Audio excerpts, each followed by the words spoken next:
Hey guys, welcome back. It's Jen.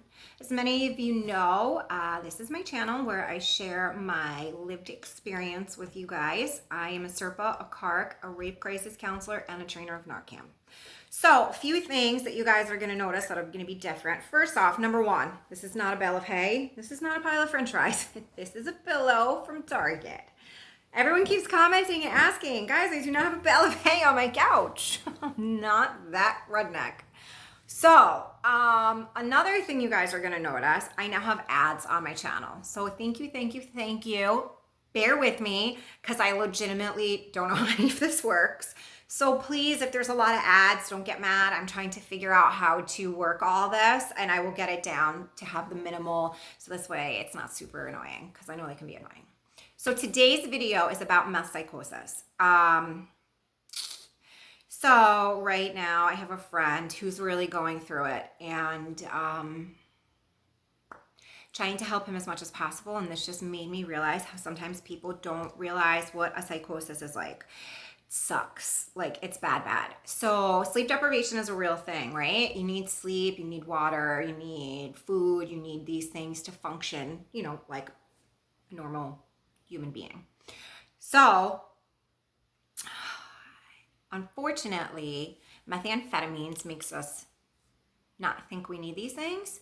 I personally myself have gone through a bunch of sleep deprivation. I don't want to say like I've ever had a psychotic break like from methamphetamines because thank God I'm a pretty strong-minded person. But I have had some like really crazy situations. Like one time, someone that we sort of trusted gave Jared and I, instead of selling us, this is in the very beginning. You think this would have been enough of a deterrent to not proceed the way we did, but clearly was not. So we got bath salts instead of methamphetamines, and I thought El Diablo was coming to get us. Jared's very good friend at the time. He, oh sorry guys, I just kicked my stand. Sorry. So in the beginning, he had mentioned something about El Diablo. He was a little. And I don't know why, for some reason it resonated with me. And I remember being on the toilet, being in the bathroom, and Jared was standing at the mirror. I think he was like shaving his face or trimming his beard or something. And I was like, yeah, El Diablo, blah, blah, blah, blah, blah. And as I said it, I was like, what? And he was like, what did you just say? Are you okay? And I was like, yeah, I'm fine. El Diablo is going to come and da da da da da. And Jared was like, you're tripping. Like, you need to go to bed. Like, it was crazy talk. He still to this day, he says shit about it to me. Now we laugh, but it was not a joking situation at the time. Then another time I thought we were in the bedroom and I thought he had met up with somebody. Mind you, we were in the same room together for 3 hours. He didn't even move off the bed. I flipped the entire room. I thought that under the bed there was 300 bags. He was hiding bags of meth from me, yada, yada, yada. Like these are your mind goes through these things and you literally start to think things that are just completely inaccurate. So when you're in the army and stuff, they literally put you through a sleep deprivation period to see how you react to it. So our friend now who thinks that people are after him, there's things coming out of his pores and his skin. I literally spent Friday night in the hospital with him, having him get tested. He has a massive infection in his bloodstream. He has a pussy spot where he uses on his arm. And he has something called CK. So he has done so much methamphetamines in the past couple of weeks that the meth is literally depositing in his muscles and he's not metabolizing it out of his body. He's twitching. He's delusional. And these are the things that happen with meth psychosis. And then it literally gets you to a point where you have a mental break. If we could get him to be rational enough right now and admit that things are not the way he wants to be. Like he needs to be on a 20, he really needs like a week. But I mean, if we could get him on a 72-hour hold, it would probably change his life. It would probably save his life. I'm not sleeping because of it. Jess is actually here and her and I are trying to help him. She doesn't even know what to do. My husband is to the point that he wants to punch him in the face and put him in the car and make him go get help because we're watching our friend die. You know, it's very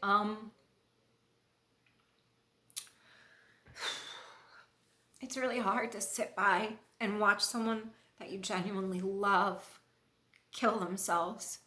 You know, and I've been on both ends of it now, and it sucks. And he's a good dude. He's smart. He's funny. He's a hard worker. He's extremely likable.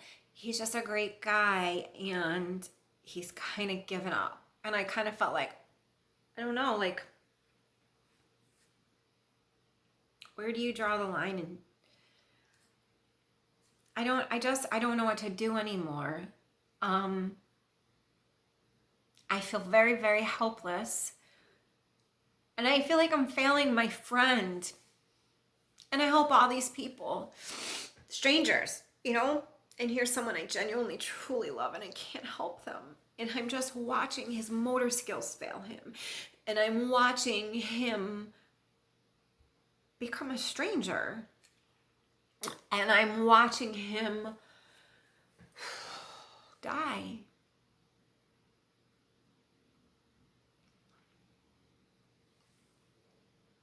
And it sucks. You know, and this shit's real, guys. Like, it's real. This stuff snatches your fucking life from you and your loved ones. You know, and everyone's always, oh, well, drug addiction, it's a choice, and da-da-da-da-da. You know what? You know what choice was? That first time you picked up, that was your choice. But you wanted to be like everybody else, and you didn't realize what it was really like. So, of course, you picked it up. You know, it's just, I don't know. It's really sad, and it sucks, and psychosis is a real thing. You think you see things that are there and you don't. You know, if you're strong-minded, I know plenty of times I had said to Jared, like, we need to turn the blanket over, because I used to have like this blanket with like these zebra prints on it, and sometimes the zebra prints were moving. And I was able to be like, that's not really happening. Get your shit in check, girl, and turn that blanket over.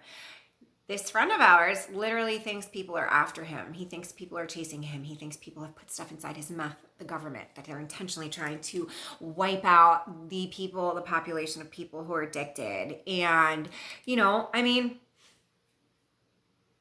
it is far-fetched. It could happen, though, but it is far-fetched. I think at some point in time that might really be a thing, but right now it's definitely not. He then told me that it's them putting COVID inside his drugs. He tried to get up from the table the other day. We were having lunch, and he literally was so jerky with his movement. He literally, everything that was in his hand went flying. He tried to make it better with his other hand and poured everything out with the other. Like, it's a bad situation, and he's not sleeping properly. He's not eating properly. You know, he went to the hospital, and we ended up getting a bag of saline put in him, thank God, and he tried to fall asleep, and the jerky movements in his sleep, he kept waking himself up. So he can't even get a peaceful night's sleep to try and prevent what's happening from happening. It's such a helpless feeling sitting there watching someone go through this. It breaks my heart. You know, it just makes me so grateful for my sobriety and for being able to be alive.